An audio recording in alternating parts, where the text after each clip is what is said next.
Well, good morning, everybody. This is the Chi Alpha Comment Tables Respond and Reflect. I'm Kalaya, your lovely host this time, and Matt. this is, Jason. and we're gonna respond and reflect. Yay! Okay, so Jason, did you have anything that you wanted to respond and reflect on? Sure. I think one of my biggest takeaways from the talk was just humans being in the image of God and their identity being that, like, of God. Um, to me, like, one of the biggest indicators is that humans, we tend to desire more than what you can kind of say, like, maybe like an animalistic nature would desire, like the instinct to survive and to thrive and to I don't know, just to take things for yourself in order to live. We tend to really value things like love and like kindness and mercy and stuff like that, which I don't know if you could say that about the animal kingdom in general. So to me, that speaks to there being like a higher identity in humanity than what you would see in the normal animal kingdom. Beyond that too, just like humans have the ability to tame animals, um, unfortunately, sometimes unfortunately, to tame one another. Sometimes not. Like a parent can tame a child in a good way, I guess. But the ability to change another creature into something else in a way, like to me, that speaks to just a higher identity within humanity. Okay, awesome. Um, I think for me, something that I really like reflected on this week or this past comment table was the concept of like morality is gray. A student had brought that up this week, and it was really surprising. Just in the sense because they were saying like, oh, but everybody should have compassion and everybody should be happy. But when we brought up the concept of like, well, if it makes you happy to do absolute harm to a lot of people, ah, well then I should be living by how you were saying, and like nobody should stop me. And how we were going over human identity this week in the sense of like the Bible says everybody is made in the image of God, and so we have to respect that. If we do not, then we have to face the consequence. And so then the person brought up the concept, well, then you could just say morality is gray because it might not work for me, but it might work for you, and I don't agree, but you do you. And so it kind of brings up the concept, well, morality can't be gray because there are things where we are like, if you dishonor a human being in that way, it is evil. It is wrong. Um, and just because it makes us happy does not mean that you should be doing it. And that was something that really was spinning in my wheels a lot, in just the sense of morality is not gray. Yeah. So I think for me, yeah, that was Yeah, it. yeah. So yeah, human identity. What's the point, purpose of humanity? So I have some notes here, and Jason like said all of my notes. Did I? Oh, Yeah, nice. but like, what do people deserve is something we talked about, and what do humans want? What makes people? What is the image of God? What does that even consist of? We talked about all those different things. Really interesting conversation. The conversation at Loyola was a little bit. I'd say it was frustrating to me. But I was thinking, as you were talking, so this idea that humans want to be happy. Well, humans deserve happiness. Humans deserve compassion. Which really bled into humans deserve to do what they want to do. Um, which then, so the Christian idea, the biblical idea, is that human beings have special value because God has made them in His image. God has put human beings on the planet to represent Himself to the planet, and part of representing Himself is this radical freedom.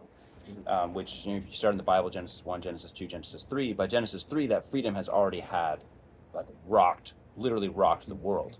Um, and God's heart is broken, and you get to Genesis 6, and God is literally, like, pained at what humans have done with the freedom that they've given, that He has given them. So that freedom is a huge part, which I think we'll talk about later this semester sometime. Human freedom will get on the schedule. But if you like get human beings down to, well, okay, we want to be happy, we want to do what we want, and we should be free to do what we want and not be infringed upon by other people, and so forth. What we do is that we actually bring humans, back down to the level of the animals, if you will. Now, of course, there are some things that are evil that are counterintuitive to natural selection. If I plan hard how to get ahead, and in that planning is like, oh, I should kill Jason because then I can steal his iPad, which I hate. I hate his iPad. So I wouldn't do that. If I was going to kill Mutual Jason, it'd be a hatred. much better reason. Right. But like, but of course, I shouldn't kill Jason biblically because Jason isn't made in the image of God.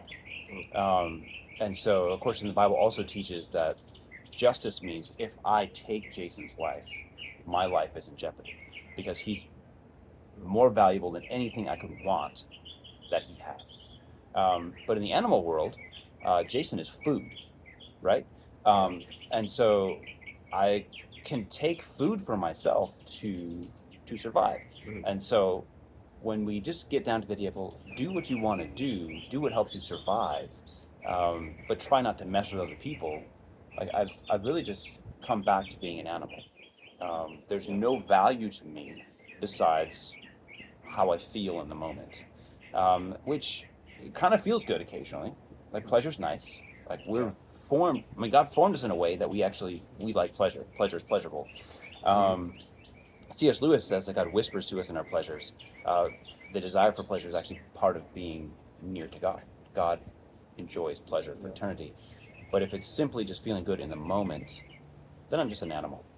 And so human identity definitely is more than being happy or doing what I want.